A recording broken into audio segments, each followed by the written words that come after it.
सगळ्यांचं स्वागत। गणपती बाप्पा मोरया आणि पुढच्या वर्षी लवकर या असं म्हणत आता वाजत गाजत घरगुती बाप्पा असतील किंवा आपल्या सार्वजनिक गणेश मंडळांमधले बाप्पा असतील यांना निरोप दिला जातोय।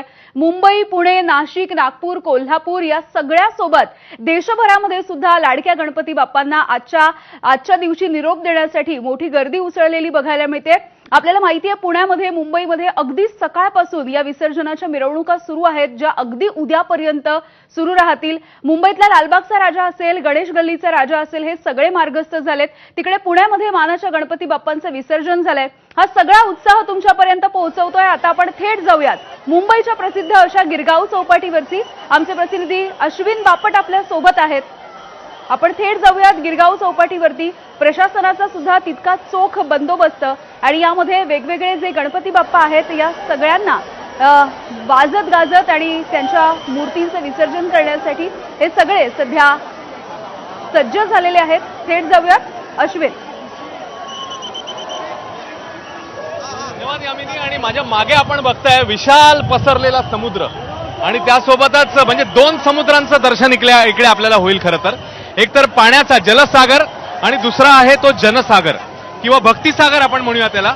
आणि जलसागराला थोडीशी मगाशी पाणी कमी झालेलं, जलसागराला थोडीशी ओहोटी लागली होती, पण जनसागर भक्तिसागर जो आहे त्याला मात्र इथून पुढे म्हणजे अजून जसा वेळ पुढे जाईल तशी भरती येतच राहणार आहे। आपण बघताय तिकडे प्रचंड प्रमाणात गणेश भक्त जे आहेत ते जमलेले आहेत। सकाळपासून जसं यामिनीने सांगितलं बाप्पांच्या विसर्जनासाठी मग घरगुती गणेशोत्सव असेल किंवा सार्वजनिक असेल, आणि ही गर्दी जी आहे ती आता मिनिटागणिक वाढत जाणार आहे। अनेक मोठ्या मूर्ती ज्या आहेत त्या आता इकडे गणेश विसर्जनाच्यासाठी दाखल होत आहेत आणि तिकडे अनेक आपण स्टँड्स देखील बघतोय, ज्याच्यामध्ये अर्थातच मुंबई पोलीस नियंत्रण कक्ष आहे, पालिकेचा एक मोठा असा स्टँड आहे जिकडे सगळे पालिकेचे अधिकारी सगळ्या परिस्थितीवर देखरेख ठेवून आहेत। त्यानंतर फायर ब्रिगेड आहे। या सगळ्या यंत्रणा सज्ज आहेत। सकाळपासून कालपासून त्यांची या अनंत चतुर्दशीसाठी जी आहे ती तयारी सुरू आहे आणि आज या सगळ्या यंत्रणा सज्ज आहेत। अनेक मोठ्या मूर्ती आपण बघतोय, त्यातल्या बऱ्याचशा गणेश मूर्ती ज्या आहेत त्या खेतवाडी आणि परिसरातनं आता मार्गस्थ झालेल्या होत्या। जवळपास 13-14 गल्ल्या आहेत ज्याच्यामध्ये खेतवाडीच्या या मूर्ती येत असतात।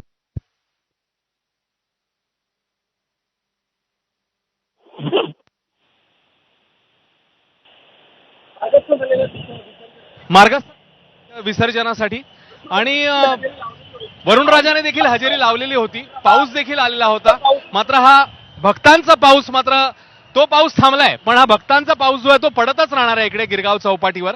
आणि आपण बघतोय प्रत्येक मिनिटागणिक जसं आपण बघतोय मोठ्या मूर्ती आहेत, काही छोट्या मूर्ती घरगुती मूर्ती आहेत, नंतर 6 फुटाच्या खालच्या मूर्ती आहेत, कृत्रिम तलाव देखील आपण बघतोय। तर व्यवस्थित विभागणी केलेली आहे। खास करून मोठ्या मूर्ती ज्या आहेत त्यांच्या ट्रक्सना वाहनांना अतिशय सुलभ पद्धतीने बाहेर पडता यावं, कारण आपण बघतोय की पाऊस आहे त्यामुळे साहजिकच चाकं जी आहेत ती रुतू शकतात वाळूमध्ये, तर त्या दृष्टीने देखील काळजी घेण्यात आली आहे। अत्यंत सुसज्ज अशी व्यवस्था, सकाळी आपण काही बीएमसीच्या अधिकाऱ्यांशी बोललो, त्यांची देखील सुसज्ज अशी टीम तैनात आहे उद्या सकाळपर्यंत, कारण आपल्या सगळ्यांनाच माहिती आहे की उद्या लालबागचा राजा जो आहे तो उद्या सकाळपर्यंत साधारण इकडे गिरगाव चौपाटीवर पोहोचत असतो। त्यामुळे अजून जसं मी म्हटलं ही गर्दी जी आहे ती मिनिटागणिक वाढत राहील आणि लालबागचा राजा इकडे सकाळी साधारण 8-8:30 वाजता त्याचं विसर्जन हे गेल्या काही वर्षांमध्ये आपण बघायला मिळालेलं। आता बघूया यावर्षी नेमका लालबागचा राजा किती वाजता पोहोचतो। आणि जसं मी म्हटलं प्रत्येक मिनिटागणिक आपण इकडे बघताय आबालवृद्ध मंगलमूर्ती मोरया पुढच्या वर्षी लवकर या लाडक्या बाप्पाला निरोप देत आहेत। प्रत्येकाच्या मनामध्ये ही हुरहुर आहे, रुखरुख आहे की बाप्पा गावाला चाललेत, मात्र पुढच्या वर्षी लवकर या असं आवाहन आपल्या लाडक्या बाप्पाला ही मंडळी करतायत। आणि यानंतर आपण गिरगाव